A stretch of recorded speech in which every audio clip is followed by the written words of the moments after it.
তাপস, যাসনি ওই পানে। দাঁড়া বাবা, ওই বনে গেলে আর যে কেউ ফিরে আসে না। দাঁড়া। শনশন হাওয়ায় কার যেন ডাক ভেসে আসছে না? অরণ্যের মাঝে সার বাঁধানো গাছের ডালে ওটা কি ঝুলছে? একটা দড়ি। ফুটফুটে জোছনার আলোয় বাতাসের হিমেল স্পর্শে শরীর জুড়ে যে তীব্র শৈত্যপ্রবাহ হাড় অবধি কাঁপিয়ে দিচ্ছে। তবে কি এই অনুভূতিকে শুধুই হিমেল কুয়াশার আচ্ছাদনে আবৃত সবুজ বনানীর মাঝে ছুটতে থাকা তাপসের আন্দোলিত শরীরের ঘ্রাণ মেখে প্রকৃতির পৈশাচিক উল্লাস, নাকি অমানিসার কালো আধার জুড়ে গাছের ডাল থেকে ঝুলে পড়া গাঁট পাকানো দড়ির আহ্বান? এই অরণ্য যে শতাব্দীর প্রাচীন এক অভিশাপ বয়ে নিয়ে চলেছে, তাকে খণ্ডন করার স্পর্ধা যে কারোর নেই। তাপস নামের ছেলেটি আদল ঘর্মাক্ত শরীরের ভাঁজে ভাঁজে মিশে যাচ্ছে টিমটিম করে চলতে থাকা এক ঝাঁক জোনাকি। তার ডাক এসেছে, তাকে যে যেতেই হবে। নিষেধপুর গ্রামে যুগ যুগ ধরে চলে আসা এই অমানবিক প্রথার শিকার যে তাদের পরিবারের প্রতিটি মানুষ। তারা কারা? সার বাঁধা দড়িগুলো এবার তীব্র বেগে তুলতে শুরু করেছে। তাপসের ঠিক পেছনে লাঠিতে ভর দিয়ে শীর্ণ জরাগ্রস্ত শরীরটাকে কোনো রকমে টানতে টানতে এক 4-20 বৃদ্ধা পা টেনে এগিয়ে চলেছে সম্ভাব্য বিপদের হাত থেকে তার বংশের একমাত্র সম্বল, তার বছর 12 নাতিটাকে বাঁচানোর নিষ্ফল প্রয়াসে। কিন্তু এই চেষ্টা যে বৃথা। ছেলেটির সারা শরীর জুড়ে ঠিকরে বেরোচ্ছে এক অদ্ভুত জ্যোতি, যেন সে সারা শরীরে মেখে নিয়েছে আধারের আঁতর। হাঁপাতে হাঁপাতে গাছটার কাছে গিয়ে সে একবার কাকে যেন দেখল। মুখে ফুটে উঠল এক মায়াবী হাসি। সে যার আহ্বানে এত দূর এসে উপস্থিত, তার সেই কাঙ্ক্ষিত মানুষটাকে সে দেখতে পেয়েছে। মুখ দিয়ে একবার অস্ফুটে বেরিয়ে এলো একটা শব্দ। এমন এক শব্দ যার সাথে আমি, আপনি, আমরা সকলেই পরিচিত। মাতৃজঠর হতে যে ছোট্ট চারাগাছটি ডালপালা মেলে বিস্তার করেছিল যৌবন, আজ সে আবারও সেই মাতৃজঠরে বিলীন হতে চলেছে। ধীরে ধীরে এক সদ্যজাত শিশুর মতো 2 হাত বাড়িয়ে সামনের জমাট বাঁধা অন্ধকারকে আলিঙ্গন করতে চাইল সে। সেই আধারের বুকে ধিকি ধিকি চলতে থাকা 2 ছোট্ট ছোট্ট চোখ চিকচিক করে উঠল না। অন্ধকারে সঠিক বোঝা গেল না, তবে গাছের ডাল থেকে ঝুলতে থাকা গাঁট পাখানো দড়ির গোলাকৃতি অংশটি ধীরে ধীরে এবার ছেলেটির গলা লক্ষ্য করে নামতে শুরু করেছে। ধীরে ধীরে ফাঁসের মতো সেটি ছেলেটির গলায় গেল বসে। ছেলেটি আবারও মন্ত্রমুগ্ধের মতো সেই জমাট বাঁধা অন্ধকারের দিকে তাকালো। মুখে সেই স্মিত হাসি। এরপর সেই বৃদ্ধাকে উদ্দেশ্য করে এক অপার্থিব পুরুষ ও মহিলা মিশ্রিত কণ্ঠস্বর বলল,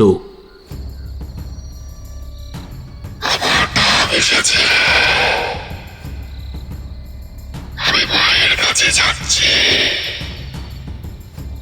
এই খেলা তোমরাই শুরু করেছিলে, তুমি আর না।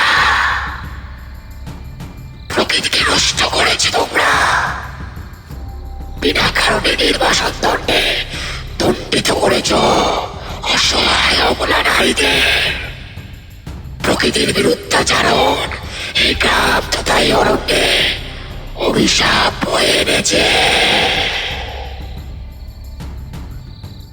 তাকে প্রত্যক্ষ করে বৃদ্ধা বুঝতে পারলেন তার নাতির শরীর এই মুহূর্তে অন্যের অধীনস্থ। সেই শরীরে ভর করেছে কোনো অতৃপ্ত জিঘাংসায় পরিপূর্ণ, অবহেলিত এবং প্রেতজনি প্রাপ্ত প্রেতাত্মা। ধীরে ধীরে তার শরীরটা কোনো অবলম্বন ছাড়াই ওপরের দিকে উঠতে লাগলো। শূন্যে 2 বার পাক খেতে খেতে ধীরে ধীরে স্থির হলো সে। বিস্ফারিত 2 চোখের মণি সাদাটে, বর্ণহীন, শরীরে লেগে থাকা টিমটিমে জোনাকির দল এবার সেই বছর 12 কিশোরের দেহ ছেড়ে সেই জমাট বাঁধা অন্ধকারে চলতে থাকা দুটো চোখের অধিকারীর শরীরে গিয়ে মিশে গেল। তার মাথার চুল চট পাকানো, ঘাড়টা বাম দিকে ঈষৎ কাত করা, চোখের দৃষ্টি সবুজ, নগ্ন শরীর জুড়ে শত সহস্র বনলতা তার সর্বাঙ্গকে বিভূষিত করে রেখেছে। মাথায় টিম টিম করে সারিবদ্ধ জোনাকির দল সৃষ্টি করেছে আলোর মুকুট। কিশোরের ঝুলতে থাকা পা দুটি ধরে বৃদ্ধা ডুকরে কেঁদে উঠতেই শোনা গেল অরণ্যের সেই নারী অবয়বের অট্টহাসি।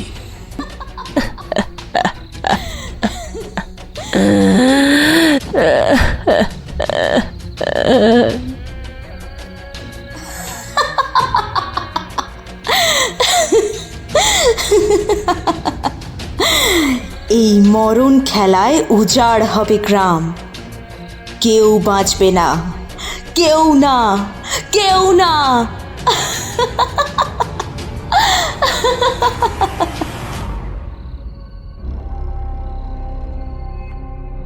অরণ্যে রোদন বাংলার এই প্রচলিত উক্তির সাথে ছোট বড় সকলেই পরিচিত। আচ্ছা, এটার আসল মানে কি? কেন বলা হয় এমন কথা? যখন কোনো মানুষ শত শত ব্যর্থতার সিঁড়ি বেয়ে সাফল্যের মরীচিকার পানে ধাওয়া করতে করতে একরাশি গ্লানি মেখে ক্ষতবিক্ষত হৃদয়ে নিম্নগামী হতে থাকে, তাকেই কি অরণ্যের রোদনের উক্তির ছাঁচে ফেলে নিজের মতো আকার দেওয়া যায়? নাকি নিম্নহীন প্রবৃত্তি চরিতার্থ করতে যখন দুর্জন কোনো শুদ্ধ চিত্তের মানুষের শরণাপন্ন হয়, তাকে অরণ্যের রোদন বলে? হাজারো মতভেদ রয়েছে এই উক্তিকে কেন্দ্র করে। তবে আমার আজকের তারানাথ ফ্যান ফিকশনের নতুন গল্পের এমন নামকরণের পিছনে যুক্তিটা ঠিক কি, সেটা খানিকটা নিশ্চয়ই আপনারা শুরুতে বুঝতে পেরেছেন। বেশ, গল্পের বাকি অংশটুকু না জানলে যে এই নামকরণের সার্থকতা বজায় থাকে না। তাহলে চলুন আর দেরি না করে শুরু করি আমার আজকের হাড় হিম করা তারানাথ তান্ত্রিক ফ্যান ফিকশনের নতুন গল্প, অরণ্যে রোদন।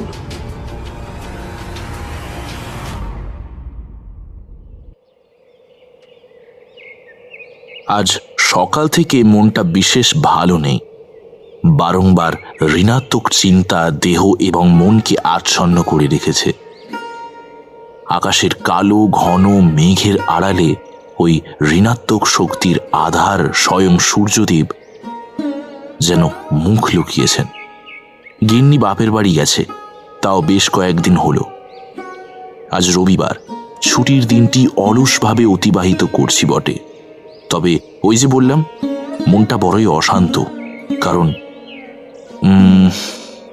কারণটা সঠিকভাবে আমিও অনুধাবন করতে পারছি না। আসলে বয়স তো প্রায় 2-20 হতে চলল। গিন্নির সাথে বেশ কিছুদিন ধরেই ছোটখাটো সাংসারিক ব্যাপারে দাম্পত্য কলহ বেড়েই চলেছিল। রাগ করে গৃহত্যাগ করে বাপের বাড়ি যেতে চাইলে আমি আর বাধা দিইনি। কি হবে এই সংসার ধর্ম পালন করে, যেখানে 2 দণ্ড শান্তি নেই? মনের মধ্যে যেন বৈরাগ্যের সঞ্চার ঘটছে। এক অদ্ভুত বিষাদে ভরে যাচ্ছে মনটা। এই যে স্ত্রী গৃহত্যাগী হলো, একে কি নির্বাসন দণ্ড বলে, নাকি আমার স্ত্রী বিনা একাকিত্বের সময়ের সংগঠিত এক গভীর চক্রান্ত, যা কিনা আমার মনে বৈরাগ্যের সঞ্চার ঘটিয়েছে? সঠিক জানা নেই।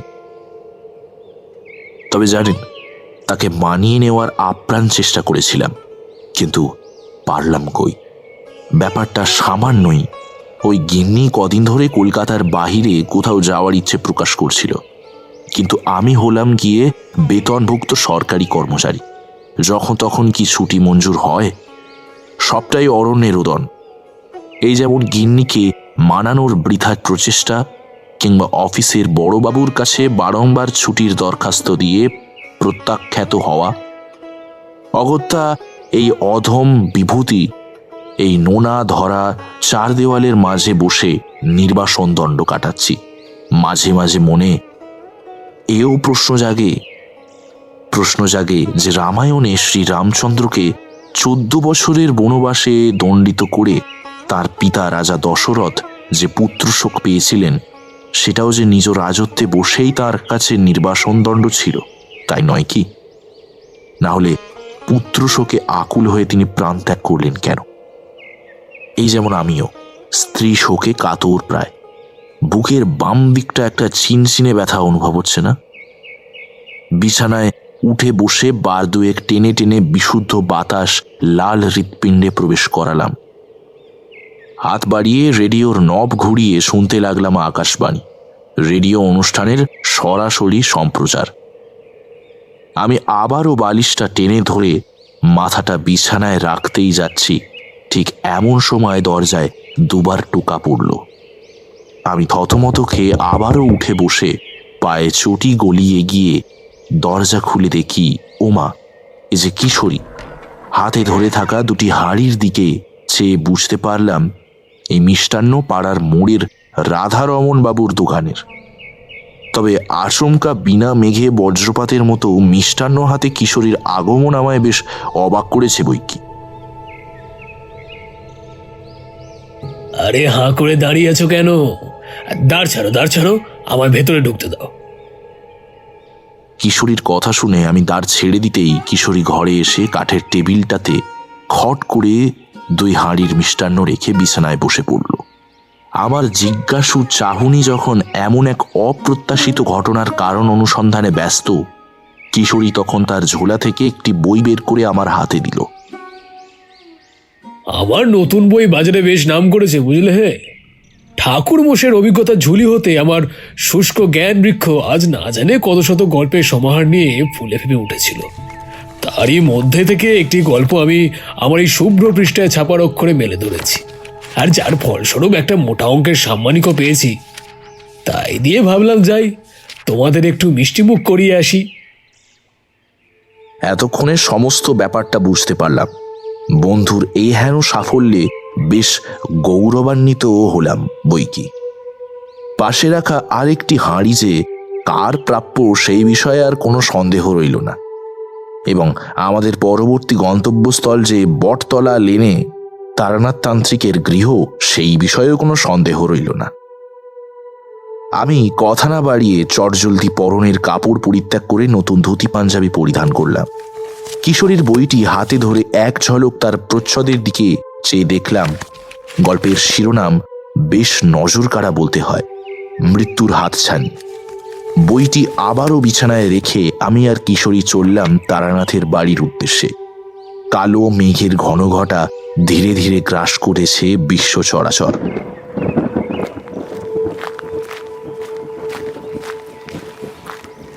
টুপটাপ করে 2 ফোঁটা বৃষ্টির জল গায়ে এসে পড়ল। তারানাথের বাড়ির চাতালে উঠে 2 বার টোকা মারতেই ধীরে ধীরে উন্মুক্ত হলো সেটি। দ্বার আগলে দাঁড়িয়ে আজ চারিমা। আজ বড় মিষ্টি লাগছে তাকে। কাকাবাবু, শুনলাম আজ আপনার জীবনের একটি বিশেষ দিন, বাবা বললে। তাই তো তাড়াতাড়ি চায়ের জল বসাতে দিলুম। আপনি যে আমায় লাল আলতা দেবেন বলেছিলেন, সেটি এনেছেন?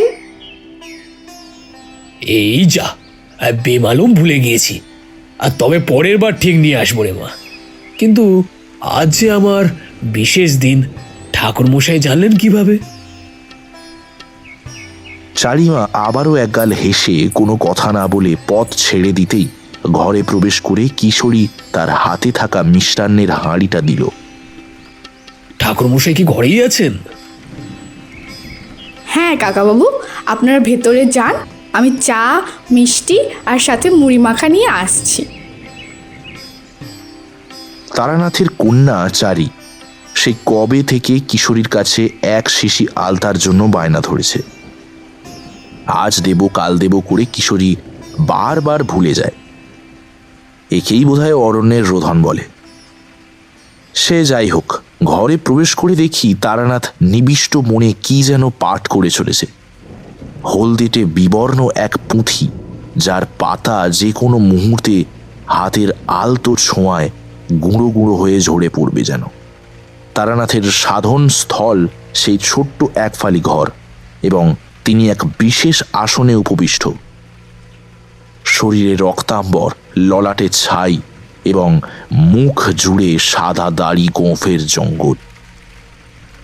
আমাদের দেখে মুখ তুলে একবারটি চাইলেন। আমার ললাটের দিকে চেয়ে ভ্রু কুঞ্চিত করে কি যেন একবার দেখে নিলেন। কিশোরী, ভাগ্যের চাকা সময়ের জঠর হতে দূষিত অশুভ ছত্র বিন্যাসকে অবরুদ্ধ দ্বারেই গতিপথ পরিবর্তন করিয়ে যে সফলতার মুখ দর্শন করিয়েছে তাকে প্রকৃত সাফল্য বলে না হে। তোমার এইরূপ সফলতায় আমি গর্বিত, তবে এটাই শ্রেষ্ঠত্বের পরিচয় নয়।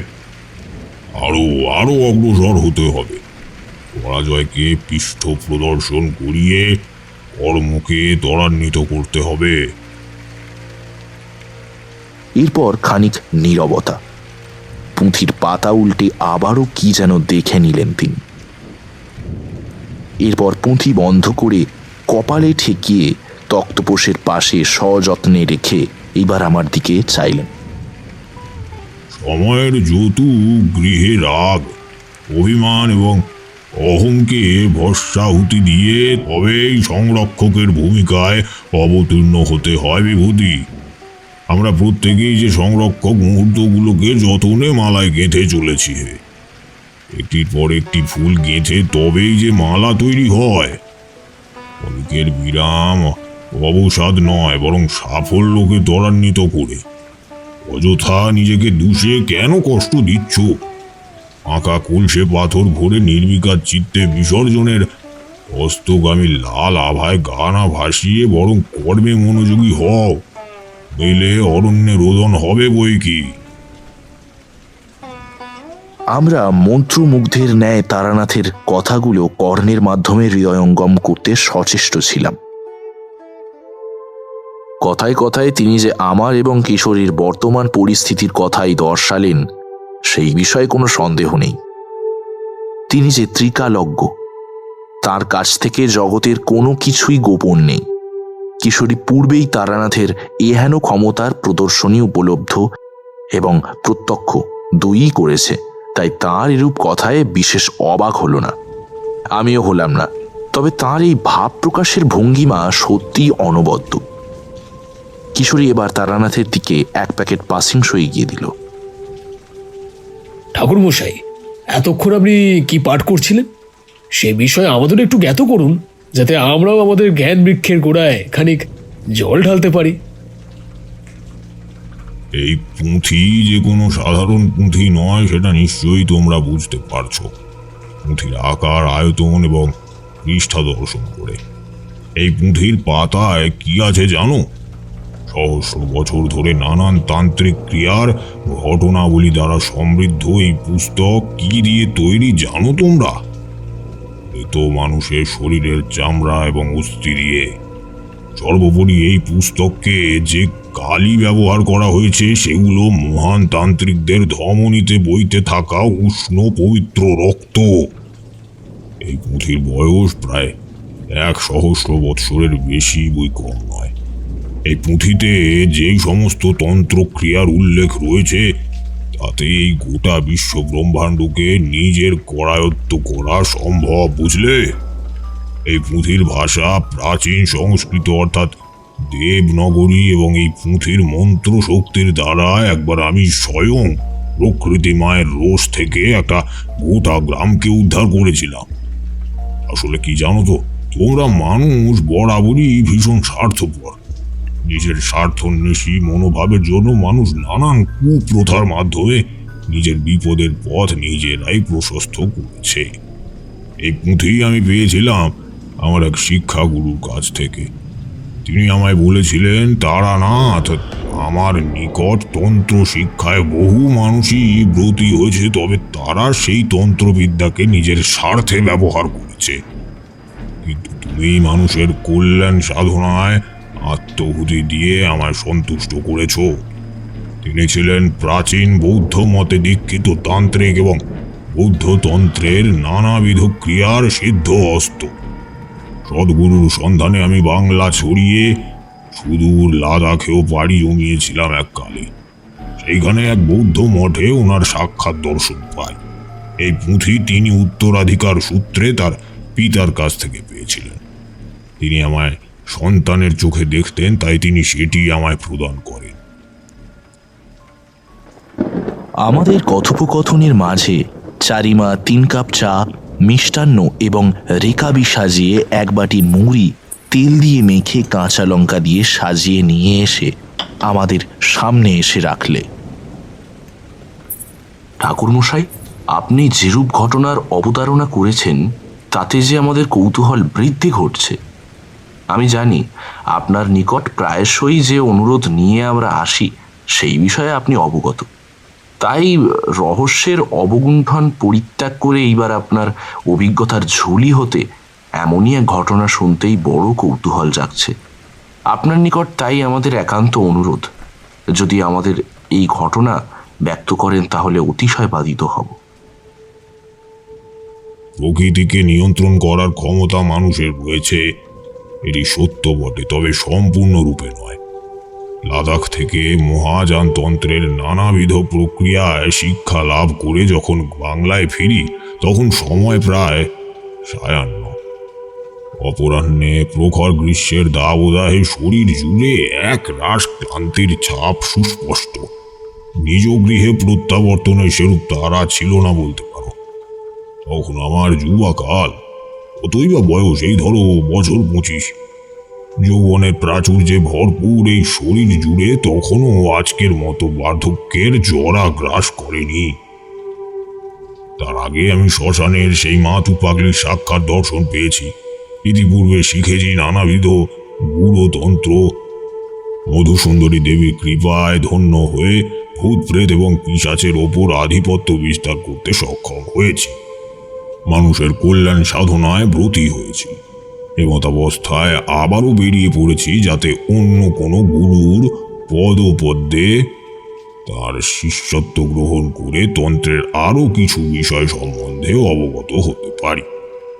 একটানা পথ ও ক্লান্তির পর খানিক বিরামের উদ্দেশ্যে আমি এসে পৌঁছাই এক সবুজ বনানী সমৃদ্ধ একটি গ্রামের কাছে।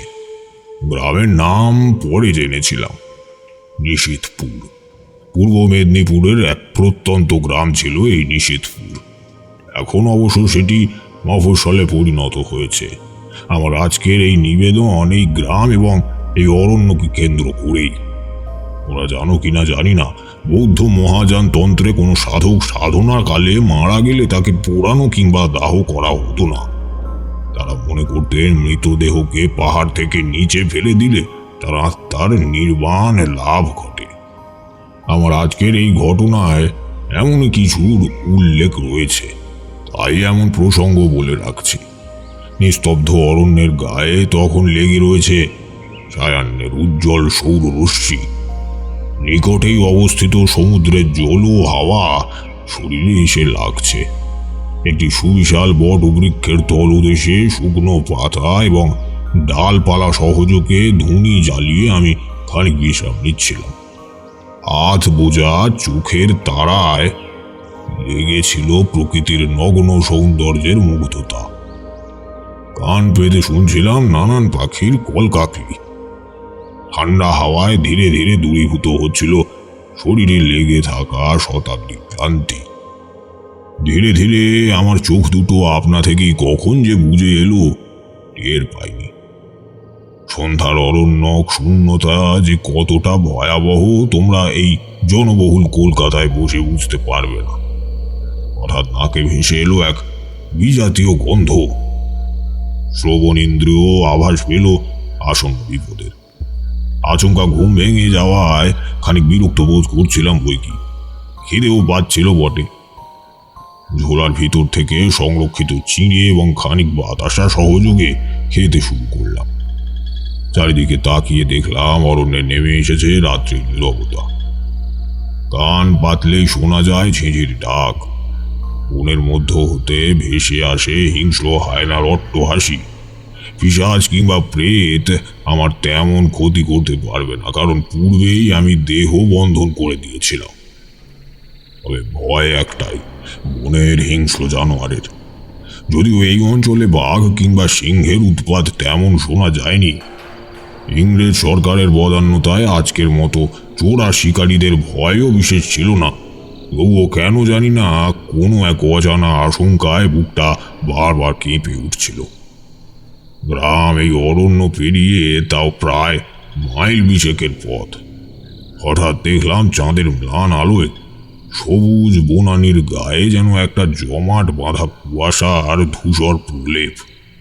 প্রবল হাওয়ার দাপটে ধনির আলোকে দেখতে পেলাম কোথা থেকে যেন এক ঝাঁক জোনাকি সেই জমাট বাঁধা কুয়াশা ঘিরে এক অত্যাশ্চর্য আলোক বলয় নির্মাণ করেছে। সত্যি বলতে কি, আমি এইবার আতঙ্কিত হওয়ার পরিবর্তে যেন এমন এক দৃশ্য প্রত্যক্ষ করে অভিভূত হলাম। ধীরে ধীরে গাছের শত সহস্র শুকনো পাতা হাওয়ায় ভাসতে ভাসতে সেই জমাট বাঁধা কুয়াশার গায়ে লেগে এক অবয়বের সৃষ্টি করল। সেই ধুলোর ঘূর্ণন পাক খেতে খেতে এক সুবিশাল বড় বৃক্ষের উচ্চতায় পৌঁছে ধীরে ধীরে যেন শান্ত হলো। কুয়াশার চাদর সরে গিয়ে এবার দেখতে পেলাম এক মনুষ্যকৃতি সুবিশাল বটবৃক্ষ। দূর হতে এমনটাই ঠাউর হচ্ছিল বটে। আমি নিভু নিভু ধুনির আগুনে আমার ঝোলা থেকে এক মুঠো ছাই দিতেই আবারও সেটি পুনরায় দপ করে জ্বলে উঠল। রাশি রাশি জোনাকি তখন তার মস্তকে অবস্থান করছে। এক গোলাকৃতি বলয় সৃষ্টি করেছে যেন। মনে হচ্ছিল এক সুপ্রাচীন বটবৃক্ষের মাথায় যেন উজ্জ্বল কাঁটার মুকুট। বিস্ময়ে অভিভূত হয়ে আমি দেবী মধুসুন্দরীর দ্বারা প্রাপ্ত দীক্ষা মন্ত্র জপ করতে করতে এগিয়ে চললাম সেই অবয়বের দিকে। কাছে যেতেই আরো স্পষ্ট হলো সেটি। হ্যাঁ, সত্যই তাই, এক সুপ্রাচীন বৃক্ষ যার অবয়ব এক নারীর, এবং বলাই বাহুল্য সেটি মানুষের ন্যায় বিশাল দুই গুঁড়ি পায়ের মতো ফেলতে ফেলতে এদিক পানেই আসছে। মাথার উপর সুবিস্তৃত পত্রবাহার যেন নারীর কেশরাশি। তারই মাঝে এক অদ্ভুত মুখাবয়ব, যার সবুজ চক্ষুদয় এই নিকষ কালো অন্ধকারে যেন ধিকি ধিকি জ্বলছে। অকস্মাৎ সে তার সুবিশাল ডালপালা হাতের মতো বিস্তার করে ঊর্ধ্বপানে প্রসারিত করে সেই পৈশাচিক দৃষ্টি মেলে কি যেন বলতে চাইছে। আমি কান পেতে শুনলাম সেই স্বর। আবারও চমকে উঠলাম, কারণ সেই নারী অবয়ব রূপী গাছ যা বলে চলেছে এ অতি প্রাচীনতম ভাষা, যা দিয়ে প্রকৃতি তার অন্তর্গত সকল প্রাণীকুলকে বার্তা প্রেরণ করে থাকে। সেটি হতে পারে কোনো শুভ সংকেত কিংবা ধ্বংসের ইঙ্গিত। রিখটার স্কেলে অতি সহজেই ধরা পড়া ভূকম্পনের ইতিবৃত্ত কিংবা বন্যা আসার পূর্বে মাটি ধোঁয়ার যায়, নদীতে বান আসে। আমরা মানুষেরা সেই আদি যুগ থেকেই সেই সমস্ত সংকেত দেখে প্রাকৃতিক বিপর্যয়ের পূর্বাভাস পেয়ে আসছি। তবে দেখবে, অবলা জীবজন্তু এবং প্রাণীকুল কিন্তু এই প্রকৃতির ভাষা সহজেই বুঝতে পারে, কারণ তারা প্রকৃতির খুব কাছের। এই ভাষা সকলের বোধগম্য নয় হে। এই যেমন ধরো, এই মুহূর্তে আমি ভীষণ খুশি, সেটি তোমরা আমার মুখমণ্ডল পর্যবেক্ষণ করলে সহজে অনুমান করতে পারবে, কিন্তু তার হেতু যতক্ষণ না আমার মুখশ্রিত বিবরণী শ্রবণ করবে সহজে জানতে পারবে না।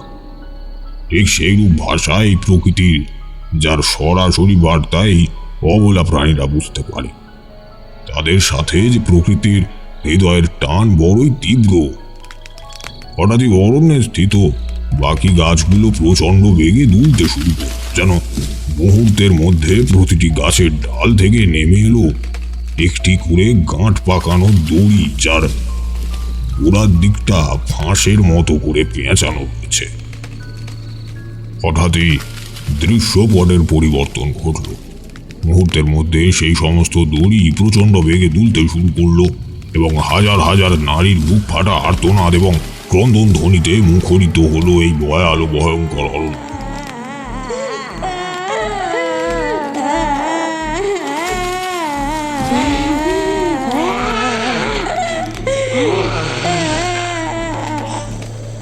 সেই ঝাঁক বাঁধা জোনাকির দল এইবার সেই সকল ঝুলতে থাকা দড়ির দিকে তীর বেগে ধাবমান হতে লাগলো। সবিষয়ে প্রত্যক্ষ করলাম এক একটি জোনাকি ধীরে ধীরে এক একটি নারীর অবয়বে পরিণত হলো। কালো জমাট বাঁধা অন্ধকারে শুধু তাদের জ্বলতে থাকা সবুজ চোখ দুটো চোখে পড়ছে। সেই ছায়া শরীরগুলি এইবার এক একটি গাছের ডালে ঝুলতে থাকা দড়ির গাঁটগুলি নিজেদের গলায় সাপের মতো পেঁচিয়ে নিল।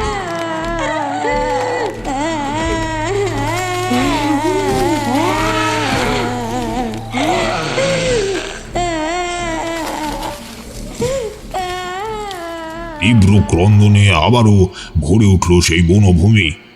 একে একে সারিবদ্ধভাবে তারা গাছের ডাল থেকে ঝুলে পড়ল। হাওয়ায় দোদুল্যমান ছায়া শরীরের ঘাড়গুলো একদিকে কাত হয়ে ঝুলে পড়ল। এরপর বারে বারে সেই একই দৃশ্যের পুনরাবৃত্তি ঘটতে লাগলো, যেন ইতিহাসের পাতা থেকে কোনো রক্তাক্ত অধ্যায়ের পুনর্নির্মাণ ঘটে চলেছে। যেন এই প্রকৃতি আমায় কিছু দেখাতে চাইছে, যা হয়তো কালো স্মৃতির অগ্নিকুণ্ডে ঘৃতাহুতি দিয়ে কোনো এক পৈশাচিক অনুপ্রেরণার অংশ হতে উদ্বুদ্ধ করেছে আমায়। আমার দুই চোখে ধীরে ধীরে যেন ঘোর লেগে এলো। নাকে একবার ভেসে এলো এক মিষ্টি সুবাস। আমার দুই চোখ পরম ক্লান্তিতে বুঝে এলো যেন জ্ঞান হারালাম নাকি নিদ্রামগ্ন হলাম সঠিক ঠাউর করতে পারলাম না। কতক্ষণ গাছের তলায় ওইভাবে পড়েছিলাম জানি না, তবে হঠাৎই কানে এলো এক নারীর আর্ত চিৎকার। কেউ যেন গভীর শোকে গ্রস্ত হয়ে বিলাপ ধ্বনিতে স্তব্ধ নিশ্চল বনানীর নৈশব্দ খণ্ডন করার ব্যর্থ প্রয়াস করে চলেছে। চোখ মেলে দেখলাম পূব আকাশে সূর্যের রক্তিম আভা। কাল রাতের অমন পৈশাচিক কাণ্ডের পরেও নিজেকে সুস্থ অবস্থায় দেখে ঈশ্বরকে মনে মনে ধন্যবাদ দিয়ে সেই শব্দ অনুসন্ধানে বেরিয়ে পড়লাম। খানিকটা দূর যেতেই যেই দৃশ্য প্রত্যক্ষ করলাম তাতে আমার আতঙ্কে কণ্ঠ রুদ্ধ হয়ে এলো। আমি দেখলাম মৃদু মন্দ বাতাসে একটি উঁচু গাছের ডাল থেকে এক কিশোরের দেহ ঝুলছে। তার ঘাটটা একদিকে কাত করা, জিভ মুখ থেকে বাইরে বেরিয়ে এসেছে। শক্ত দাঁতের কামড়ে সেখান থেকে ফোঁটা ফোঁটা রক্ত ঝরছে। অনতি দূরে এক 8 পৌরা বৃদ্ধা সেই ঝুলতে থাকা দেহটির পা দুটি ধরে সজল নয়নে বিলাপ করে চলেছে। তাপস রে, আমার বংশের বাতি, আমার আদরের নাতি, তুই আমার কথাটা কেন শুনলি নে বাছা? এবার এই বৃদ্ধার চেয়ে আর কেউ রইল না রে। আমি কাকে নিয়ে বাঁচব রে?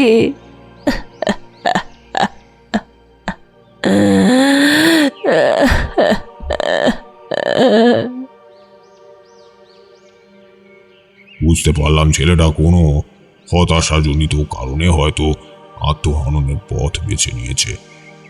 বেশ খারাপই লাগলো জানো বিভূতি, জোয়ান কিশোর যেন এই সদ্য প্রস্ফুটিত কুঁড়ি, যে এখনো জীবনের মুখও দেখেনি, কিন্তু তার পূর্বেই আর জীবন অবসান ঘটল। মা, এ কি তোমার নাতি ছিল? বৃদ্ধা এবার আমায় দেখে যেন চমকে উঠে কম্পমান পায়ে 2 হাত পেছনে সরে গেল। তার গলা বেয়ে নামতে থাকা বিন্দু বিন্দু অশ্রু ফোঁটা যেন কাল রাতের ঘটনা সবিস্তারে জানাচ্ছে যে সে কাল রাতে ঠিক কি প্রত্যক্ষ করেছে। তবে 12 বছরের কিশোরের আত্মহত্যার মতো এহেন সিদ্ধান্তে উপনীত হওয়া এবং সেটিকে এইরূপ বাস্তবায়িত করাটা আমার কাছে ভীষণই বিস্ময়কর বলে বিবেচিত হয়। আমি ধীরে ধীরে সেই কিশোরের ঝুলতে থাকা দেহটি গাছের ডাল থেকে নিচে নামিয়ে আনি। শুকনো পাতার ওপর সেই দেহ শুইয়ে দিয়ে বৃদ্ধার মুখের দিকে এক ঝলক তাকিয়ে দেখলাম তার কম্পমান 2 ওষ্ঠ যেন কিছু বলতে চাইছে, কিন্তু জিহ্বা বিরোধিতা করছে। আমি আবারও তাকে প্রশ্ন করি, মা, আমিও তো তোমার সন্তান সম। আমায় সমস্ত কথা খুলে বলতে কেন সংকোচ বোধ করছো? আমি এক ভবঘুরে মানুষ, পথে যেতে যেতে এই অরণ্যে রাত্রি যাপন করেছি। আজ প্রভাতেই তোমাদের গ্রামের উদ্দেশ্যে যাত্রা শুরু করতাম। পথে এমন এক ঘটনার সাক্ষ্য হই যা অকল্পনীয়। আমার ভীষণ জানতে আগ্রহ হচ্ছে, কি তোমাদের পরিচয়? এই কিশোরের এমন আত্মহত্যার কারণই বা কি? আমার কথা শুনে শোকস্তব্ধ স্থবির হয়ে দাঁড়িয়ে থাকার সেই বৃদ্ধার মধ্যে যেন খানিক চাঞ্চল্য প্রত্যক্ষ করতে পারলাম। হাতের লাঠিটি আঁকড়ে ধরে সে খানিক ফ্যাল করে একবার আমার দিকে, আরেকবার জঙ্গলের মাঝে মৃত অবস্থায় শুয়ে থাকা তার নাতির দিকে খানিক তাকিয়ে কি যেন একবার ভেবে নিল। হঠাৎ স্থানের মাহাত্ম্য নাকি নাতির এমন অকাল মৃত্যু, সঠিক কারণ উপলব্ধি করার পূর্বেই জঙ্গলের মাঝের একটি অংশের দিকে অঙ্গুলি নির্দেশ করে কাকেই যেন উদ্দেশ্য করে বলল, খা খা পোড়ামুখী, সবাইকে খা, আমাকেও খেয়ে নে। অবশ্যই আমার এই হাড় সর্বস্ব দেহে আছেই বা কি? শতাব্দীর ক্ষুধা নিয়ে জেগে উঠেছিস তুই। পালা পালা, এখান থেকে পালা। বাঁচতে চাস তো পালিয়ে যা, নইলে মরবি, সবাই মরবি। এই অরণ্য একে একে সকলকে টেনে নিয়ে গেছে। প্রকৃতির মাতৃজঠরে সুবিন্যস্ত শাখা প্রশাখা জুড়ে তাদের সারা দেহ। তুইও তাকে দেখেছিস, তাই না? তুইও দেখেছিস সেই রাক্ষসীকে? আমি জানি তোর ওই চোখের কালো তারায় স্পষ্ট দেখতে পাচ্ছি কালো রাতের সেই ভয়াল ভয়ঙ্কর বিভীষিকার স্বচ্ছ রূপ। কিন্তু বাছা, তুই এখনো জীবিত আছিস কিভাবে? এই বনে যারাই আসে তারা তো ফিরে যায় না। যার সাথে দশ মহাবিদ্যার এক দেবী মধুসুন্দরীর আশীর্বাদ রয়েছে, যাকে স্বয়ং কাল ভৈরব তার শিশুকালে বলে গিয়েছিলেন যে যখনই বিপদ আসন্ন হবে তিনি আমায় রক্ষা করবেন। নানাবিধ তন্ত্র শক্তিতে যার দীক্ষা সম্পন্ন হয়েছে। অতি প্রাকৃতিক শক্তির ক্ষমতা কি তার ক্ষতি সাধন করে? স্বয়ং মহামায়ার ভক্ত আমি। তবে একটা বিষয় আমাকেও ভাবিয়ে তুলল। কাল রাতের সেই ভয়ালু ভয়ঙ্কর অরণ্যের বিভীষিকা আমার কোনো ক্ষতি করতে কেন উদ্যত হলো না? সেই রাতে আমি এমন একটা ঘটনা প্রত্যক্ষ করেছি যেন মনে হচ্ছিল সুদূর ইতিহাসের প্রেক্ষাপট থেকে কোনো অলৌকিকতা আমার জ্ঞান চক্ষু উন্মোচিত করে আমায় কিছু যেন দেখাতে তৎপর হয়ে উঠেছে। তার উদ্দেশ্যে আমি ক্ষতি সাধন নয়, বরং অন্য কিছু, যা এই মুহূর্তে আমার বোধগম্য হচ্ছে না। মা, আমি তারানাথ মহাতান্ত্রিক। সদ্য লাদাখ থেকে বৌদ্ধ মঠে দীর্ঘকাল যাবৎ তন্ত্র সাধনায় ব্রতী ছিলাম। পদব্রজে আমার গৃহে যাত্রার সময় এই স্থানে এসে পড়ি এবং খানিক বিশ্রামের উদ্দেশ্যে এই অরণ্যে আশ্রয় নিই। প্রকৃতি এতটাও রুষ্ট নন যে তার আশ্রয় প্রার্থীর কোনরূপ ক্ষতি সাধন করবেন। আপনি নির্দ্বিধায় আমায় সমস্ত ঘটনা খুলে বলুন। এরপর সেই বৃদ্ধা আমার মুখের দিকে কেমন যেন করুণ চোখে খানিকক্ষণ তাকিয়ে রইল। হাতের লাঠিটা মাটিতে ফেলে ধপ করে তার মৃত নাতির পাশে বসে পড়লেন। তার মাথাটা কোলে তুলে পরম যত্নে এলোমেলো চুলে হাত বোলাতে লাগলেন। এরপর হাতের ইশারায় আমাকেও তার পাশে বসতে অনুরোধ করলেন। আমিও তার কথা মতো অরণ্যে ঝরে পড়া শুকনো পাতার উপর আমার আসন পেতে বসলাম। বৃদ্ধা আমার দিকে একবার সস্নেহে তাকিয়ে রইলেন। বাবা, তুমি তো তান্ত্রিক, অনেক রকমের গুরুবিদ্যায় দীক্ষিত। পারো না আমার নাতিটাকে আবার আমার বুকে ফিরিয়ে দিতে? মা, আমরা সকলেই যে প্রকৃতির সন্তান। মানুষের কর্মের ফল অনুযায়ী তার জন্ম এবং মৃত্যুর যে কালচক্র গঠিত হয় তাকে ভেদ করা আমার মতো এই তুচ্ছ মানব সন্তানের পক্ষে সম্ভব নয়। পঞ্চতন্ত্র অর্থাৎ মৃত্তিকা, অগ্নি, ব্যায়াম, জল এবং বায়ু প্রকৃতির এই 5টি উপাদান দ্বারা গঠিত আমাদের মানব দেহ মৃত্যুর পর মহাকালের গর্ভে বিলীন হয়ে যায়।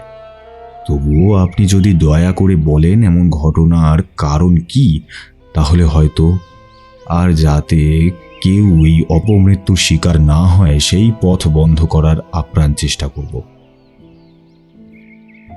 এই অরণ্য থেকে খানিক দূরে অবস্থিত আমাদের গ্রাম নিশীথপুর।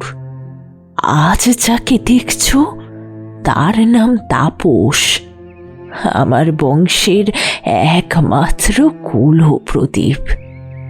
এই গ্রাম একসময় সুখ, সমৃদ্ধি, বৈভব এবং আভিজাত্যে আরও 5টা গ্রাম থেকে এক আলাদা স্থানে ছিল। প্রতি অমাবস্যায় আমরা গাঁয়ের মেয়েরা মিলে বনদেবীকে পূজা অর্পণ করতাম। এখান থেকে হাত 20 দূরেই দেখবে একটা বুনো ঝোপ জঙ্গলে আবৃত একটা মাটির ঢিবির উপর তিনি বিদ্যমান। তবে আজ আর কেউ তার পুজো করে না, বরং তাকে ভয় পায়। কারণ এই গ্রামের এক কুপ্রথার বলি হয়েছে এই গ্রামের সকল বিধবা মহিলারা। প্রসঙ্গটা যখন উত্থাপন হয়েছে তখন সমস্ত ব্যাপারটাই শুরু থেকে বলছি বাবা। আমাদের গ্রাম মূলত অরণ্য কেন্দ্রিক। কাছে অবশ্য একটা ছোট নদীও রয়েছে। এখনকার একজন সাধারণ চাষিরও যা ভূ সম্পদ রয়েছে সেটা কোনো জমিদারেরও ঈর্ষার কারণ হয়ে দাঁড়াবে। বিঘা বিস্তৃত ধানের ক্ষেত, নদীর জলে খাই খাচ্ছে ছোট বড় মাছ, গোলা ভর্তি ধান, এমনকি এই অরণ্যের গাছ কেটে কাঠ বিক্রি হয় সদরে। সব কিছুই বেশ ভালোভাবে চলছিল জানো, কিন্তু এরপর এক পাষণ্ড কুচক্রীর সেন দৃষ্টি এসে পড়ে আমাদের গাঁয়ের সত্য বিধবা মেয়েদের উপর। এই গাঁয়ে প্রতি 5 বৎসর অন্তর পঞ্চায়েত প্রধান নির্বাচন হয়। আগে যিনি পঞ্চায়েত ছিলেন তিনি প্রকৃত অর্থে গাঁয়ের মঙ্গল চাইতেন। তিনি ছিলেন প্রজা বৎসল মানুষ। সকল গ্রামবাসী ছিল তার সন্তান সম।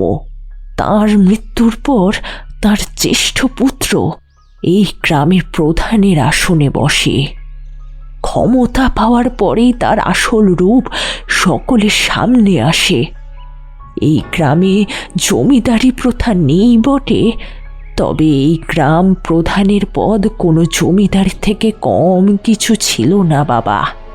তিনি করের বোঝা বাড়িয়ে দিলেন।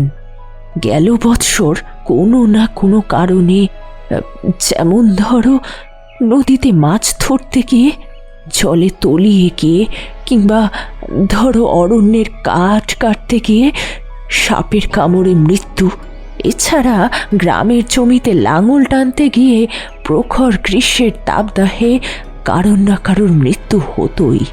প্রকৃতির এই নিষ্ঠুর রূপকে অগ্রাহ্য করি কি রূপে? তবে সেই সকল মৃত্যুই বড়ই অস্বাভাবিক ছিল বাবা। সেই প্রসঙ্গে পরে আসছি। সত্য বিধবা হওয়া মেয়েগুলোকে রাঘব ছলে বলে কিংবা কৌশলে বাড়ি থেকে তুলে নিয়ে তার বাড়িতে নিয়ে গিয়ে সে এবং তার দলের লোকেরা ভোগ করত। প্রতিবাদ করতে গেলেই ছুটত সৈন্যবৃত্তির অপবাদ। তারা নাকি কুলোটা নারী। রাঘব রটিয়ে দিল তাদের স্বামীর মৃত্যুর পিছনে নাকি সেই সকল মহিলাদের কুপ্রভাব রয়েছে। তারা নাকি প্রকৃতির দ্বারা অভিশপ্ত। স্বয়ং প্রকৃতি মা নাকি তাদের জন্মলগ্নে যে অভিশপ্ত লিখন লিখে দিয়েছেন, তার ফলেই তারা তাদের স্বামীকে হারিয়েছেন। তিনি গ্রামের পুরোহিতের সাথে চক্রান্ত করে বিধান দিলেন যে যে সকল স্বল্প বয়স্কা নারীর স্বামীদের অপঘাতে মৃত্যু হবে, তাদের আত্মা তথা দেহের শুদ্ধিকরণের জন্য আজীবন তাদের এই অরণ্যে নির্বাসন দেওয়া হবে। অনেকেই এর তীব্র প্রতিবাদে জানিয়েছিলেন বাবা, কিন্তু বিশেষ ফল হয়নি। রাঘবের যে স্ত্রীর দিকেই কুনজর যেত, অদ্ভুতভাবে কিছুদিনের মধ্যেই তাদের স্বামীদের অপঘাতে মৃত্যু হতো। রাঘবের দল সদ্য বিধবা হওয়া নারীদের টানতে টানতে এই অরণ্যে রেখে আসত। তারপর তাদের সাথে ঠিক কি হতো আমিও সঠিক বলতে পারি নে।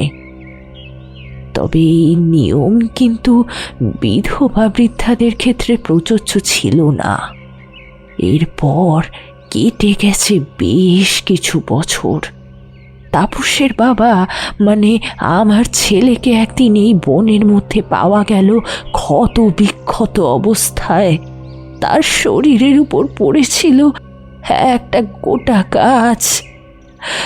সকলে অনুমান করল জঙ্গলে গাছ কাটতে গিয়েই সেই গাছে পিষ্ট হয়ে তার মৃত্যু ঘটেছে।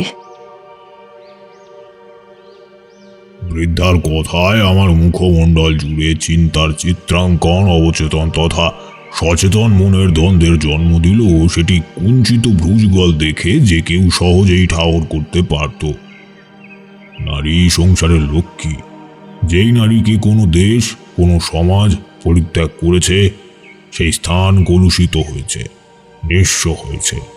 কাল রাতে আমি প্রকৃতির যেই রূপ দেখা পেয়েছি, সেই রূপ নিঃসন্দেহে ধ্বংসাত্মক, এবং তারই সাথে নির্বাসিত নারীদের আত্মহননের ঘটনা যেই রূপ প্রত্যক্ষ করেছি, তাতে এই গ্রামের শ্মশানে পরিণত হতে আর বেশি দেরি নেই। আমি সেই বৃদ্ধার অশ্রু সজল চোখ দুটি নিজের হাত দিয়ে মুছিয়ে দিলাম। মা, সবটাই তো শুনলাম, কিন্তু এই বালকের এহেন অপমৃত্যুর কারণ কি সেটা বুঝতে পারলাম না। আপনি বারংবার বলছিলেন যে সে আপনার কথা অমান্য করে এই অরণ্যে প্রবেশ করেছিল, কিন্তু কেন? কিসের অন্বেষণে তার এহেন প্রতিক্রিয়া? আমায় সবটা খুলে বলুন মা জননী।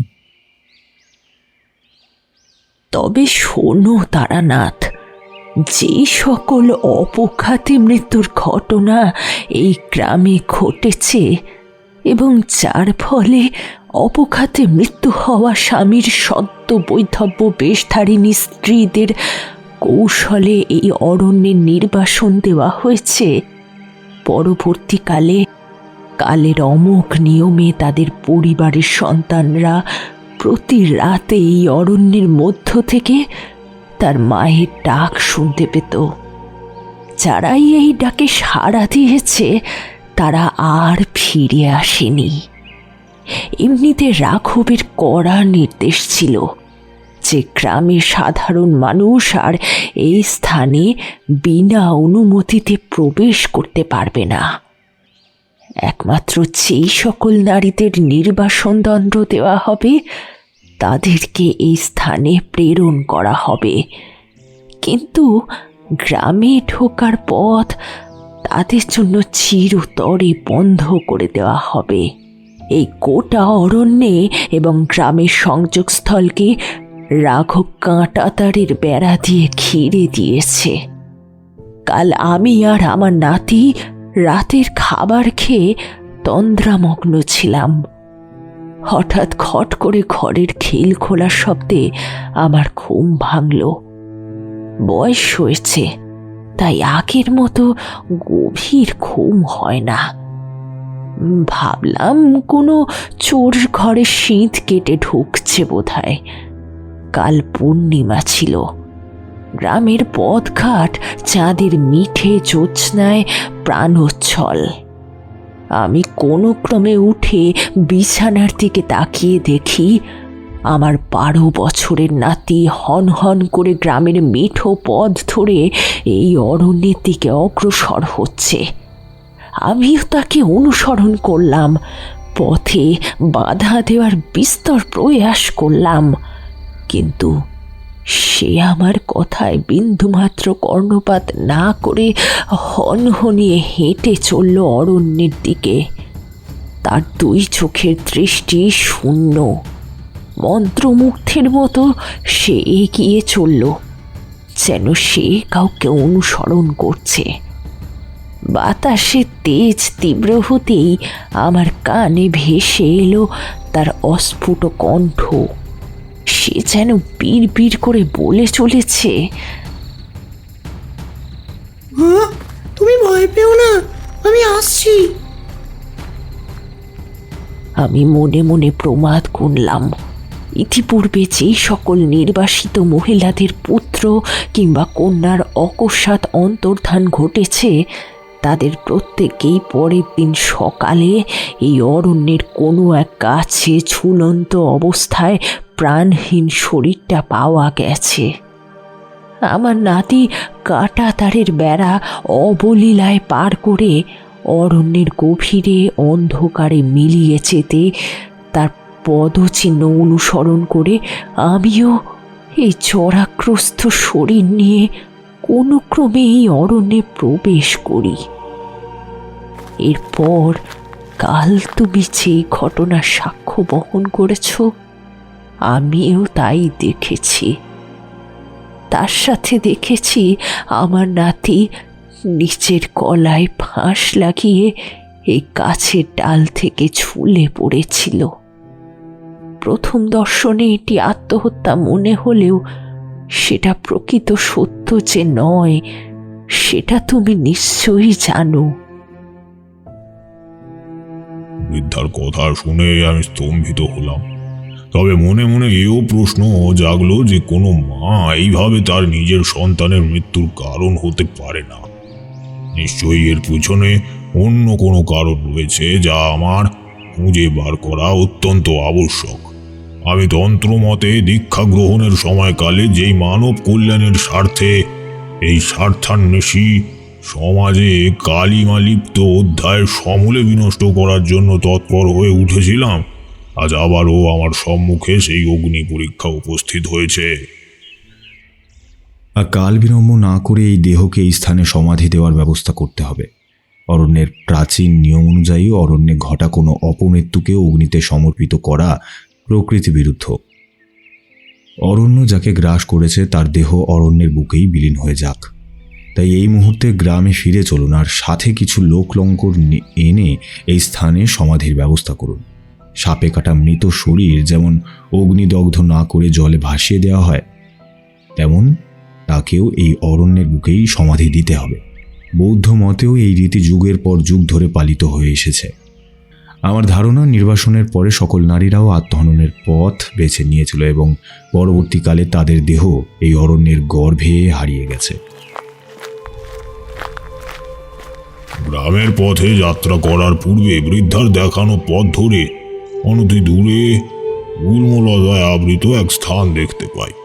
সেই স্থানে মনুষ্য আকৃতির এবং একই উচ্চতা বিশিষ্ট একটি ছোট গাছ মানুষের হাতের মতোই বরাভয়ের ভঙ্গিমায় একটা ছোট্ট মাটির টিলার উপর উপদিষ্ঠা। কাল রাতে যেন তারই বিশাল আকায় রূপ প্রত্যক্ষ করেছিলাম এমনই বোধ হলো। তার মাথা জুড়ে কাঁটার মুকুট এবং সেই মুকুট ঘিরে রয়েছে ছোট ছোট নীলাভ ফুল। এ যেন প্রকৃতির এক অপরূপ নিদর্শন। আমি বুঝতে পারলাম এই বিগ্রহ স্বয়ং প্রকৃতি দ্বারা নির্মিত, কোনো মানব কর্তৃক এর নির্মাণ ঘটেনি। এরপর আমি এবং সেই বৃদ্ধা আমরা দুজনে মিলে সবুজ বনানীর ভেতর দিয়ে চললাম গ্রামের দিকে। অরণ্যের প্রান্ত রেখা জুড়ে সুবিস্তৃত কাঁটা তারের বেড়া অতিক্রম করে যখন গ্রামে প্রবেশ করলাম, তখন মূর্ধান্যে সূর্যের তেজ প্রখর হয়ে আমাদের শরীরে যেন অগ্নি সঞ্চার করেছে। হাতের চেটো দিয়ে কপালে এতক্ষণ ধরে জমতে থাকা নোনা ঘাম মুছে খানিক পথ অতিক্রম করছি, হঠাৎ দেখলাম লাঠি হাতে কিছু লোক হন হন করে আমাদের দিকেই এগিয়ে আসছে। সেই দলের সম্মুখে নেতৃত্ব দিয়ে চলেছে 1 বছর 30-এর সৌম্যকান্তি বলশালী যুবক। আদুল গায়ে পেশিবহুল শরীরটা যেন ঘামে চিকচিক করছে। এই বুড়ি, আমাদের নিষেধাজ্ঞা সত্ত্বেও গ্রামের কাঁটাতারের বেড়া অতিক্রম করে ওই অরণ্যে যাওয়ার স্পর্ধা তোর হলো কিভাবে? তুই কি জানিস না ওখানে গেলে আর কেউ ফিরে আসে না?